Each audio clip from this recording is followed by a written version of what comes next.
انسان کے لیے بہت بڑا شرف اور بہت بڑی عزت یہ ہے کہ انسان علم حاصل کرے۔ علم کے ساتھ انسان کو خالق جل مجدہ کی معرفت نصیب ہوتی ہے۔ علم کے ساتھ انسان کو نبی کریم رؤوف الرحیم صلی اللہ تعالیٰ علیہ وسلم کے مقام و مرتبہ اور آپ کی بارگاہ کا ادب معلوم ہوتا ہے۔ علم کے ساتھ انسان کو مقصد زیست کا شعور ملتا ہے۔ انسان کو یہ پتہ چلتا ہے کہ میں اس دنیا میں کیوں بھیجا گیا ہوں اور میں نے کون کون سے کام کرنے ہیں اور کون کون سے کام نہیں کرنے۔ علم کے ساتھ انسان کو حرام اور حلال کی معرفت ملتی ہے۔ علم کے ساتھ انسان کو اخلاق ملتے ہیں، آداب ملتے ہیں۔ علم کے ساتھ انسان کو ملائکہ کے ساتھ مناسبت نصیب ہوتی ہے۔ تو علم کا شرف بہت بلند ہے، حتیٰ کہ عمل سے بھی زیادہ علم کا شرف۔ اللہ تبارک و تعالیٰ نے حضرت آدم علیہ السلام کا جو فرشتوں پہ شرف ظاہر کیا وہ شرف علمی تھا۔ فرشتے اللہ تبارک و تعالیٰ کی عبادت میں مگن رہتے تھے اور انہوں نے عرض کی وَنَحْنُ نُسَبِّحُ بِحَمْدِكَ وَنُقَدِّسُ لَكَ، ہم تیری حمد و ثنا کے ساتھ تیری پاکی بیان کرتے ہیں۔ تو لیکن اللہ تبارک و تعالیٰ نے فرمایا کہ انی اعلم ما لا تعلمون، کہ میں وہ جانتا ہوں جو تم نہیں جانتے۔ تو پھر اللہ رب العزت نے حضرت آدم علیہ السلام کو تمام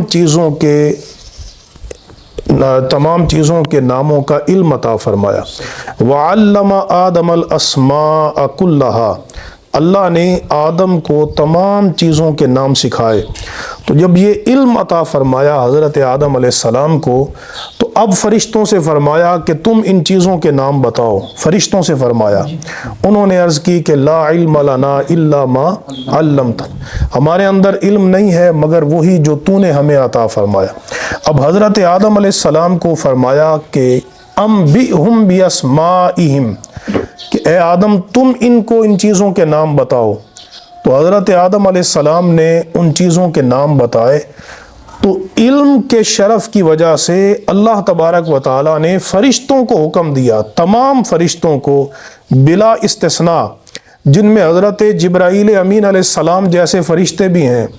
حضرت جبرائیل بڑی عزت والے فرشتے ہیں، ذی قوت عند ذی العرش مکین، اللہ فرماتا ہے وہ بڑی قوت والے فرشتے ہیں اور عرش والے کی بارگاہ میں ان کی بڑی عزت ہے۔ انہوں نے بھی حضرت آدم علیہ السلام کے علم کے شرف کی وجہ سے ان کو سجدہ کیا۔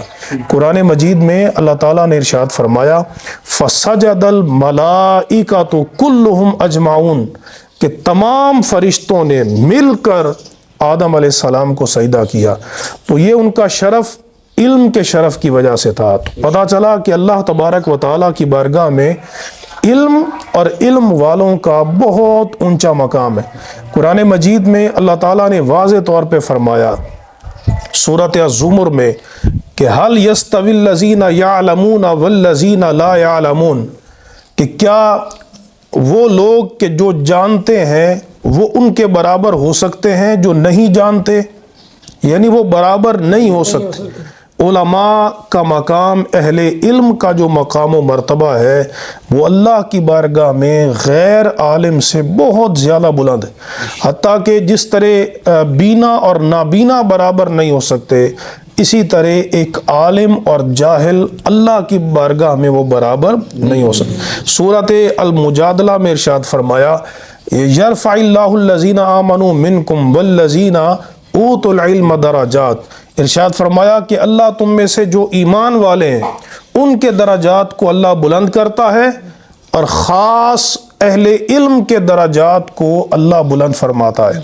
تو یہ واضح دلیل ہے کہ علماء کے درجات تمام اہل ایمان سے بلند ہے، بھلے ان کے پاس مال دولت کی کثرت ہو، ان کے پاس منصب ہو، ان کے پاس عہدہ ہو، لیکن اگر دین کا علم نہیں ہے تو اللہ کی بارگاہ میں ان کا وہ مقام و مرتبہ نہیں جو ایک علم والے کا ہے۔ بھلے اہل علم کے پاس دنیاوی سامان کی وسعت نہ بھی ہو، لیکن اللہ تبارک و تعالیٰ کے نزدیک علم والوں کی بڑی قدر ہے۔ اتنی قدر ہے کہ اللہ تبارک و تعالیٰ نے اپنی گواہی کے ساتھ علماء کی گواہی کو بیان فرمایا ہے۔ قرآن مجید کی سورۃ آل عمران میں آیت نمبر 18 میں اللہ رب العزت نے ارشاد فرمایا شہد اللہ انہ لا الہ الا ہوا والملائکۃ واولو العلم قائما بالقسط۔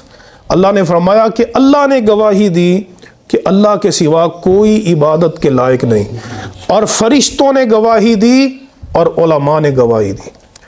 اب دیکھیے علماء کی گواہی اللہ کے نزدیک اتنی معتبر ہے کہ اللہ تبارک و تعالی اپنی اور فرشتوں کی گواہی کے ساتھ علماء کی گواہی کا ذکر فرما رہا ہے۔ تو اللہ تعالیٰ نے آپ کو موقع دیا ہے کہ آپ علم حاصل کرتے ہیں قرآن مجید کا، نبی کریم علیہ السلام کے فرامین کا، اور یہ حضور نبی کریم علیہ السلام کی وراثت ہے۔